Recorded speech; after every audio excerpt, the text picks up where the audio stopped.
ಇಂದಿನ ಈ ವಿಡಿಯೋನಲ್ಲಿ SEP 4th sem BCom Kannada ಪಠ್ಯಪುಸ್ತಕದಲ್ಲಿ ಇಟ್ಟಿರುವಂತಹ ಗೊಲ್ಲಹಳ್ಳಿ ಶಿವಪ್ರಸಾದ್ ರವರು ರಚಿಸಿರುವಂಥ ಎಲ್ಲ ಮಾಯ ಕವಿತೆಯ ಸರಳ ಸಾರಾಂಶವನ್ನು ಹೇಳೋದಕ್ಕೆ ಪ್ರಯತ್ನ ಪಡ್ತಿದ್ದೀನಿ.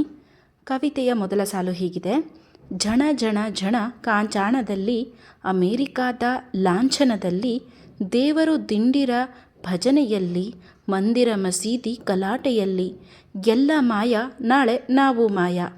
ಈ ಸಾಲುಗಳಲ್ಲಿ ಕವಿ ಏನು ಹೇಳೋದಕ್ಕೆ ಪ್ರಯತ್ನ ಪಡ್ತಿದ್ದಾರೆ ಅಂದರೆ, ನಮ್ಮ ಜೀವನದಲ್ಲಿ ನಾವು ಪಡ್ಕೊಂಡಿರುವಂತಹ ಹಣ, ಐಶ್ವರ್ಯ, ದೊಡ್ಡ ಹೆಸರು, ಧರ್ಮದ ಜಗಳ ಇವೆಲ್ಲವೂ ಕೂಡ ಯಾವತ್ತೂ ಕೂಡ ಶಾಶ್ವತ ಅಲ್ಲ.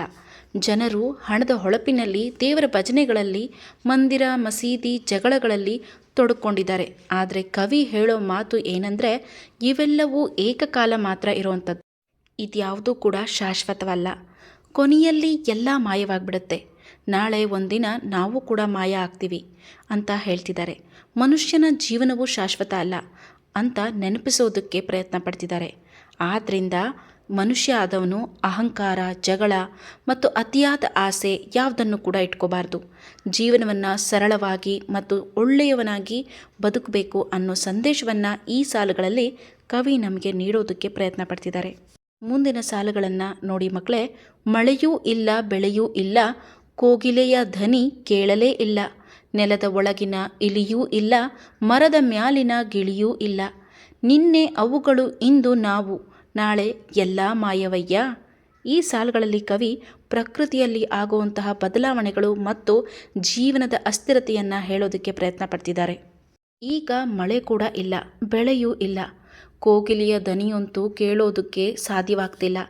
ಹಾಗೆ ನೆಲದೊಳಗಿನ ಇಲಿ, ಮರದ ಮೇಲೆ ಕುಳಿತುಕೊಳ್ತಿದ್ದಂತಹ ಗಿಳಿ ಇವೆಲ್ಲವೂ ಕೂಡ ಕಾಣಿಯಾಗ್ಬಿಟ್ಟಿದೆ ಅಂತ ಕವಿ ಹೇಳ್ತಿದ್ದಾರೆ.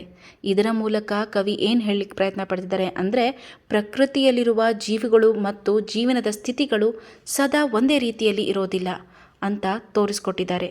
ನಿನ್ನೆ ಇದ್ದವುಗಳು ಇಂದು ಇಲ್ಲ, ಇಂದು ಇರುವ ನಾವು ಕೂಡ ಮುಂದೊಂದು ದಿನ ಇರೋದಿಲ್ಲ ಅಂತ ಹೇಳೋದಕ್ಕೆ ಪ್ರಯತ್ನ ಪಡ್ತಿದ್ದಾರೆ. ಮುಂದಿನ ಸಾಲುಗಳು ಹೀಗಿವೆ: ಅಪ್ಪ ಅಮ್ಮರ ಕಾಲದಲ್ಲಿ ಗುಂಡು ತೋಪುಗಳು ಇದ್ದವು ಅಣ್ಣ, ಮೋಡಗಳನ್ನೇ ಗದುರಿ ಅವುಗಳು ಮಳೆಯನ್ನು ತರುತ್ತಲೇ ಇದ್ದವು ಅಣ್ಣ, ಮುಚ್ಚಿ ಹೋದವು ಬತ್ತಿ ಹೋದವು ಜಗಕ್ಕೆ ಶಾಪ ಕೊಟ್ಟು ಹೋದವು. ಈ ಸಾಲುಗಳಲ್ಲಿ ಕವಿ ಹಳೆ ಕಾಲದಕ್ಕೂ ಈಗಿನ ಕಾಲಕ್ಕೂ ಇರುವಂತಹ ವ್ಯತ್ಯಾಸವನ್ನು ಸ್ಪಷ್ಟವಾಗಿ ತಿಳಿಸೋದಕ್ಕೆ ಪ್ರಯತ್ನ ಪಡ್ತಿದ್ದಾರೆ. ಅಪ್ಪ ಅಮ್ಮರ ಕಾಲದಲ್ಲಿ ಮಳೆ ಬರಲು ಸಹಾಯವಾಗ್ತಿದ್ದಂತಹ ಗುಂಡು ತೋಪುಗಳನ್ನು ಬಳಸ್ತಾ ಇದ್ರು. ಅವು ಮೋಡಗಳನ್ನು ಗದರಿಸಿ ಮಳೆ ತರ್ತಿದ್ವಂತೆ ಅಂತ ಕವಿ ಇಲ್ಲಿ ಕಲ್ಪನೆಯ ಮುಖಾಂತರ ಇಲ್ಲಿ ತಿಳಿಸ್ತಿದ್ದಾರೆ. ಆದರೆ ಈಗ ಆ ವ್ಯವಸ್ಥೆಗಳು ಮುಚ್ಚಿ ಹೋಗಿವೆ, ಬತ್ತಿ ಹೋಗಿವೆ. ಆದ್ದರಿಂದ ಮಳೆಯೂ ಕಡಿಮೆಯಾಗಿದೆ, ಜಗತ್ತಿಗೆ ಸಂಕಷ್ಟಗಳು ಕೂಡ ಎದುರಾಗಿವೆ ಎಂಬ ಅರ್ಥವನ್ನು ಕವಿ ಸೂಚಿಸೋದಕ್ಕೆ ಪ್ರಯತ್ನ ಪಡ್ತಿದ್ದಾರೆ. ಮುಂದಿನ ಸಾಲುಗಳು: ಊರ ನೆರೆಯಲ್ಲಿ ಗೋಕುಂಟೆಗಳು ಕಿಲಕಿಲನೆ ನಗುತ್ತಿದ್ದವು ಅಣ್ಣ, ಹಸಿರು ಹಾಸಿಗೆ ಮ್ಯಾಲೆ ಕುರಿಗಳು ಆಟಪಾಠ ಆಡುತ್ತಿದ್ದವು, ದೂರವಾಯಿತು ಆ ಸಂಬಂಧ ಮಿತಿಯೂ ಮೀರಿದ ಆಸೆಗಳಿಂದ. ಈ ಸಾಲುಗಳಲ್ಲಿ ಕವಿ ಹಳೆಯ ಊರಿನ ಸುಂದರ ಜೀವನವನ್ನು ನೆನಪಿಸಿಕೊಳ್ತಿದ್ದಾರೆ. ಊರಿನ ಬಳಿಯಲ್ಲಿದ್ದಂತಹ ಗೋಕುಂಟೆಗಳು ಸಂತೋಷದಿಂದ ತುಂಬಿ ಕಾಣಿಸ್ತಾ ಇದ್ವು. ಹಸಿರು ಹೊಲಗಳಲ್ಲಿ ಕುರಿಗಳು ಆಟವಾಡ್ತಾ ಇದ್ವು. ಪ್ರಕೃತಿ ಮತ್ತು ಜನರ ನಡುವೆ ಒಳ್ಳೆ ಸಂಬಂಧ ಇತ್ತು. ಆದರೆ ಒಂದು ಕ್ಷಣ ಯೋಚನೆ ಮಾಡಿ, ಹಳೆ ಕಾಲಕ್ಕೂ ಈ ಕಾಲಕ್ಕೂ ತುಂಬ ಅಜಗಜಾಂತರಂಥ ವ್ಯತ್ಯಾಸ ನಾವು ನೋಡೋದಕ್ಕೆ ಸಿಗ್ತಿದೆ. ಆ ನಂಟು ಕಳ್ಕೊಂಡ್ಬಿಟ್ಟಿದ್ದೀವಿ. ಪ್ರಕೃತಿ ಮತ್ತು ಮನುಷ್ಯನ ಮಧ್ಯೆ ಇದ್ದಂತಹ ನಂಟು ಕಾಣೆಯಾಗ್ಬಿಟ್ಟಿದೆ. ಮನುಷ್ಯರ ಆಸೆಗಳು ಮಿತಿಯನ್ನು ಮೀರಿ ಹೋಗ್ಬಿಟ್ಟಿದೆ. ಪ್ರಕೃತಿಯೊಂದಿಗಿದ್ದಂತಹ ಸಹಜ ಸಂಬಂಧ ಮನುಷ್ಯ ಕಳ್ಕೊಂಡ್ಬಿಟ್ಟಿದ್ದಾನೆ ಅಂತ ಕವಿ ಈ ಸಾಲುಗಳಲ್ಲಿ ತುಂಬ ವಿಷಾದವನ್ನು ವ್ಯಕ್ತಪಡಿಸ್ತಿದ್ದಾರೆ. ಮುಂದಿನ ಸಾಲುಗಳನ್ನು ನೋಡಿ ಮಕ್ಕಳೇ. ಎಣಿಸಲಾಗದ ಎಷ್ಟೋ ಗಿಡಗಳು ಎಣಿಸಲೂ ಕೂಡ ಇಲ್ಲವಾದವು, ಗುಡುಗು ಮಿಂಚಿನ ಮಳೆಯ ಹನಿಗಳು ಇಣುಕಿ ನೋಡದೆ ಎಲ್ಲಿ ಹೋದವು, ಕಾಡು ಕಣಿವೆಗಳು ಕಾಣದಾದವೋ, ಗಿಡ ಮರ ಬಳ್ಳಿಗಳು ಇಲ್ಲವಾದವು. ಈ ಸಾಲುಗಳಲ್ಲಿ ಪ್ರಕೃತಿಯ ನಾಶದ ಬಗ್ಗೆ ಕವಿ ವಿಷಾದ ವ್ಯಕ್ತಪಡಿಸ್ತಿದ್ದಾರೆ. ಮೊದಲು ಅನೇಕ ಗಿಡಗಳು ಮತ್ತು ಮರಗಳು ಇದ್ದವು, ಆದರೆ ಈಗ ಅವುಗಳೆಲ್ಲವೂ ಕಾಣೆಯಾಗಿವೆ. ಗುಡುಗು ಮಿಂಚಿನ ಜೊತೆ ಬರುವಂತಹ ಮಳೆ ಹನಿಗಳು ಕೂಡ ಎಲ್ಲಿ ಹೋದ್ವು ಅಂತಲೇ ಗೊತ್ತಾಗ್ತಾ ಇಲ್ಲ, ಆ ರೀತಿ ಕಾಣೆಯಾಗ್ಬಿಟ್ಟಿದೆ ಅಂತ ಕವಿ ಇಲ್ಲಿ ಹೇಳ್ತಿದ್ದಾರೆ. ಕಾಡುಗಳು, ಕಣಿವೆಗಳು ಹಾಗೂ ಹಸಿರು ಪ್ರದೇಶಗಳು ನಿಧಾನವಾಗಿ ನಾಶವಾಗ್ತಾ ಹೋಗ್ತಾ ಇದೆ. ಗಿಡ, ಮರ ಮತ್ತು ಬಳ್ಳಿಗಳು ಕಡಿಮೆಯಾಗ್ತಾ ಇದೆ. ಪ್ರಕೃತಿ ತನ್ನ ಸೊಬಗನ್ನು ಕಳೆದುಕೊಂಡಿದೆ ಎಂಬ ನೋವನ್ನು ಕವಿ ಇಲ್ಲಿ ಈ ಸಾಲುಗಳಲ್ಲಿ ವ್ಯಕ್ತಪಡಿಸ್ತಿದ್ದಾರೆ. ಮುಂದಿನ ಸಾಲುಗಳಲ್ಲಿ ನಿಂತಲ್ಲೆಲ್ಲ ನೀರು ಇತ್ತು, ಕೆರೆಗಳು ತುಂಬಿ ತುಳುಕುತ್ತಲಿತ್ತು, ಕೊಂಬೆ ಮ್ಯಾಲೆ ಕೋಗಿಲೆ ಇತ್ತು, ಕೋತಿಯೂ ಕೂಡ ಕುಣಿಯುತ್ತಲಿತ್ತು, ಅಂತರ್ಜಲವೇ ಬತ್ತಿ ಹೋಯಿತು, 1000 ಅಡಿಗಳ ದಾಟಿ ಹೋಯಿತು. ಈ ಸಾಲೆಗಳಲ್ಲಿ ಕವಿ ಹಿಂದಿನ ಕಾಲದ ಪ್ರಕೃತಿಯ ಸಮೃದ್ಧಿಯನ್ನು ನೆನಪಿಸಿಕೊಂಡು ಇಂದಿನ ಪರಿಸ್ಥಿತಿಯನ್ನು ಹೋಲಿಸಿ ಹೇಳ್ತಾ ಇದ್ದಾರೆ. ಹಿಂದಿನ ಕಾಲದಲ್ಲಿ ಪ್ರಕೃತಿ ಹಚ್ಚ ಹಸಿರಿನಿಂದ ತುಂಬಿರ್ತಿತ್ತು. ಹಾಗೆ ಕೆರೆ, ಬಾವಿಗಳು ಕೂಡ ತುಂಬಿ ತುಳುಕ್ತಾ ಇತ್ತು. ಮರಗಳ ಕೊಂಬೆಗಳಲ್ಲಿ ಕೋಗಿಲೆಗಳು, ಪಕ್ಷಿಗಳು ಕೂತು ಕೋತಿಗಳು ಸಂತೋಷದಿಂದ ಆಟ ಆಡ್ತಾ ಇದ್ವು. ಆದರೆ ಈಗಿನ ಪರಿಸ್ಥಿತಿ ತುಂಬ ಬದಲಾಗಿದೆ. ಭೂಗರ್ಭದ ನೀರು ಕೂಡ ಬತ್ತಿ ಹೋಗಿದೆ. ನೀರನ್ನು ಪಡೆಯಲು ತುಂಬ ಆಳಕ್ಕೆ 1000 ಅಡಿಗೂ ಹೋಗಬೇಕಾದಂತಹ ಸ್ಥಿತಿ ಮನುಷ್ಯನಿಗೆ ಬಂದಿದೆ. ಈ ಎಲ್ಲ ಬದಲಾಗಿರುವಂತಹ ಪರಿಸ್ಥಿತಿಗೆ ನೇರವಾಗಿ ಮನುಷ್ಯನೇ ಕಾರಣ. ಮುಂದಿನ ಸಾಲುಗಳನ್ನು ನೋಡಿ ಮಕ್ಕಳೇ. ಟಿಂಗ್ ಟಿಂಗ್ ಟಿಂಗ್ ತಂಬೂರಿ ಇಲ್ಲ, ಜಗನಕ ಜಗನಕ ತಮಟೆಗಳಿಲ್ಲ, ಟಸ್ಸು ಪುಸ್ಸು ಬಂದವೆಲ್ಲ, ಕಲೆಯೂ ಕೂಡ ಕಾಸಾಯ್ತಲ್ಲ, ಸಿನಿಮಾ ಟಿವಿ ಭೂತಕ್ಕೆ ಸಿಕ್ಕಿ ಸಂಸ್ಕೃತಿಯೆಲ್ಲ ಸೊರಗೋಯ್ತಲ್ಲ. ಈ ಸಾಲುಗಳಲ್ಲಿ ಕವಿ ಹಳೆಯ ಕಾಲದ ಕಲಾ ಸಂಸ್ಕೃತಿ ಬಗ್ಗೆ ಹೇಳೋದಕ್ಕೆ ಪ್ರಯತ್ನ ಪಡ್ತಿದ್ದಾರೆ. ಹಿಂದಿನ ಕಾಲದಲ್ಲಿ ಹೇಗೆ ನಮ್ಮ ಕಲಾ ಸಂಸ್ಕೃತಿ ತುಂಬ ಸಮೃದ್ಧವಾಗಿತ್ತು, ಈಗ ಅದು ತುಂಬಾ ಕಡಿಮೆ ಆಗಿಬಿಟ್ಟಿದೆ ಅಂತ ವಿಷಾದವನ್ನು ವ್ಯಕ್ತಪಡಿಸಿದ್ದಾರೆ.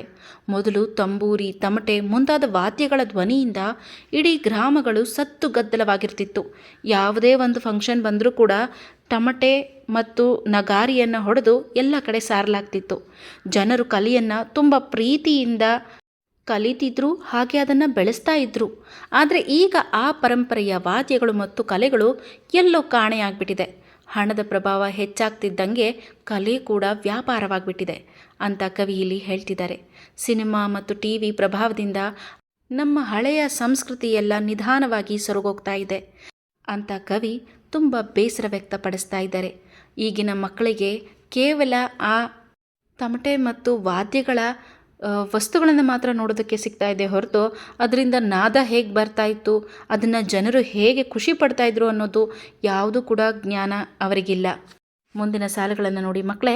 ಹರಿಶಿನ ನುಂಗಿತು, ಫೇರ್ ಆ್ಯಂಡ್ ಲವ್ಲಿ, ಕುಂಕುಮ ಕಳಚಿತು, ಸ್ಟಿಕ್ಕರ್ ಚುಕ್ಕೆ, ಎಳನೀರನ್ನು ಇರಿದು ಕೊಂದಿತು, ಕೋಕಾ ಕೋಲಾ ಕೇಕೆ ಹಾಕಿತು, ಪರಂಗಿಯವನು ಮತ್ತೆ ಬಂದರೆ ನೀವು ನಾವು ಮಾಯವೇ ಮಾಯ. ಈ ಸಾಲುಗಳಲ್ಲಿ ಕವಿ ಹಳೆಯ ಸಂಪ್ರದಾಯಗಳು ಮತ್ತು ಸ್ಥಳೀಯ ಪದ್ಧತಿಗಳು ಹೇಗೆ ನಿಧಾನವಾಗಿ ನಾಶವಾಗ್ತಿದೆ ಅನ್ನೋದನ್ನು ವಿಷಾದದಿಂದ ಹೇಳೋದಕ್ಕೆ ಪ್ರಯತ್ನ ಪಡ್ತಿದ್ದಾರೆ. ಮೊದಲು ಬಳಸ್ತಿದ್ದಂತಹ ಅರಿಶಿನವನ್ನು ಈಗ ಫೇರ್ ಆ್ಯಂಡ್ ಲವ್ಲಿ ಮುಂತಾದ ಕ್ರೀಮ್ಗಳು ಬದಲಾಯಿಸ್ತಾ ಇದೆ. ಕುಂಕುಮದ ಬದಲು ಹೆಣ್ಣುಮಕ್ಕಳು ಸ್ಟಿಕ್ಕರ್ ಚುಕ್ಕೆಗಳನ್ನು ಇಡೋದಕ್ಕೆ ಪ್ರಾರಂಭ ಮಾಡಿದ್ದಾರೆ. ನಿಮಗೆಲ್ಲ ಆಶ್ಚರ್ಯ ಆಗಬಹುದು ಮಕ್ಕಳೇ, ಆಗಿನ ಕಾಲದಲ್ಲಿ ಹೆಣ್ಮಕ್ಳು ಇಂಥ ಸ್ಟಿಕ್ಕರ್ಗಳನ್ನೆಲ್ಲ ಬಳಸ್ತಾನೇ ಇರಲಿಲ್ಲ.